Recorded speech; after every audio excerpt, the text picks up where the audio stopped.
Good morning students, online class में आप सभी का स्वागत है। आज हम लोग पढ़ेंगे शरणागत कहानी। बृंदालाल वर्मा द्वारा लिखित है और इसका सारांश आज हम आपको बताएंगे कि इस कहानी में गांव के एक ठाकुर की शरणागत वत्सलता अर्थात शरण में आए हुए व्यक्ति की रक्षा करना, किस तरह से शरण में आए हुए व्यक्ति की रक्षा की जाती है। चूँकि हमारा देश ऐसा देश रहा है जहाँ पर प्राचीन काल में भी राजा शिवी और भी बहुत से लोगों ने अपने शरण में आए हुए लोगों की रक्षा की है, उसी का आधार बनाकर यहाँ पर लेखक बृंदालाल वर्मा जी ने एक ठाकुर के माध्यम से ठाकुर के शरण में आए हुए एक कसाई की रक्षा किस तरह से होती है, इसी को इस कहानी में बताया है। रज्जब एक कसाई था। वह 200-300 रुपये की रकम लेकर अपनी बीमार पत्नी के साथ ललितपुर से लौट रहा था। रास्ता बीहड़ और सुनसान था, इसलिए उसने मठपुरा नामक गांव में रात बिताने का निश्चय किया।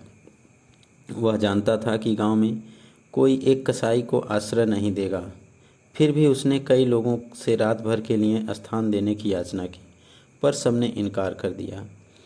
इसी गांव में एक गरीब ठाकुर रहता था। गांव वाले उसे राजा कहकर पुकारते थे। रज्जब उसी के द्वार पर पहुंचा और बोला कि मैं दूर से आ रहा हूं, बहुत थका हुआ हूं।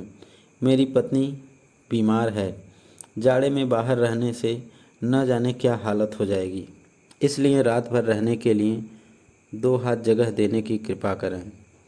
ठाकुर ने जब उससे उसकी जात पूछी तो रज्जब का उत्तर सुनकर वह आग बबूला हो गया। रज्जब ने बहुत अनुनय विनय की तो ठाकुर साहब ने उसे रात भर के लिए रुकने की जगह दे दी। पति पत्नी के सो जाने के बाद कुछ लोगों ने ठाकुर को इशारे से बुलाया और बताया कि एक कसाई रुपए की मोट गांठ बांधे इस ओर आया है, उसे कल देखेंगे।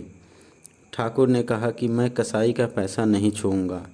सवेरा होने पर भी रज्जब न जा सका, क्योंकि उसकी पत्नी के शरीर में बहुत दर्द था और वह एक कदम भी नहीं चल सकती। ठाकुर ने कुपित होकर रज्जब को जाने के लिए कह दिया। रज्जब ने बहुत विनती की, मगर ठाकुर न माना। विवश होकर रज्जब गांव के बाहर एक पेड़ के नीचे आ बैठा। उसने एक छोटी जाति के लोग को किराए की गाड़ी पर ललितपुर ले जाने को राजी कर लिया। पत्नी का ज्वर तेज हो गया था। 5-6 मील चलने के बाद संध्या हो गई, फिर अंधेरा होने लगा। गाड़ी थोड़ी दूर और चली होगी कि किसी ने उन्हें रुकने के लिए कहा। रज्जब ने देखा कि 4-5 आदमी बड़े बड़े लट्ठ बांधकर कहीं से आ गए हैं। एक रज्जब पर आक्रमण करने को तैयार हो गया। उसने रज्जब के सिर पर लाठी उबारी। रज्जब ने विनती की कि वह गरीब आदमी है, उसकी पत्नी बीमार है, इसलिए उसे जाने दिया जाए। गाड़ीवान खिसकना चाहता था, पर दूसरे आदमी ने उसे पकड़ लिया। उसके पूछने पर गाड़ीवान ने बता दिया कि जिसे वह लेकर जा रहा है वह ललितपुर का कसाई है।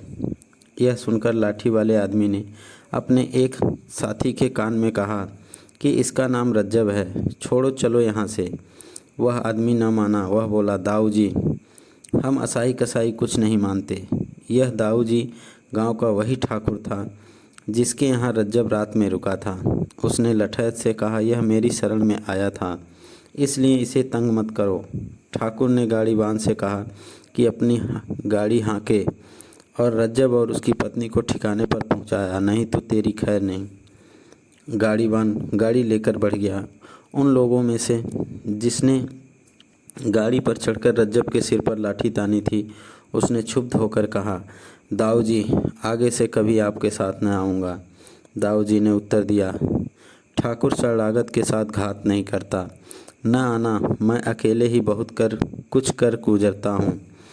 इस तरह से इस कहानी में लेखक बृंदालाल वर्मा जी ने यह बताया है कि किस प्रकार से एक ठाकुर जो डकैत होते हुए भी अपने शरण में आए हुए एक कसाई की रक्षा करता है, किस तरह से वह उसको बचाता है और इस तरह से उस शरणागत दंपति की रक्षा करके उन्होंने भारतीय संस्कृति की श्रेष्ठ साधनाओं को संजीवनी देने का दायित्व प्रदान किया है कि यह साहस उसके मानवतावादी दृष्टिकोण का सूचक है।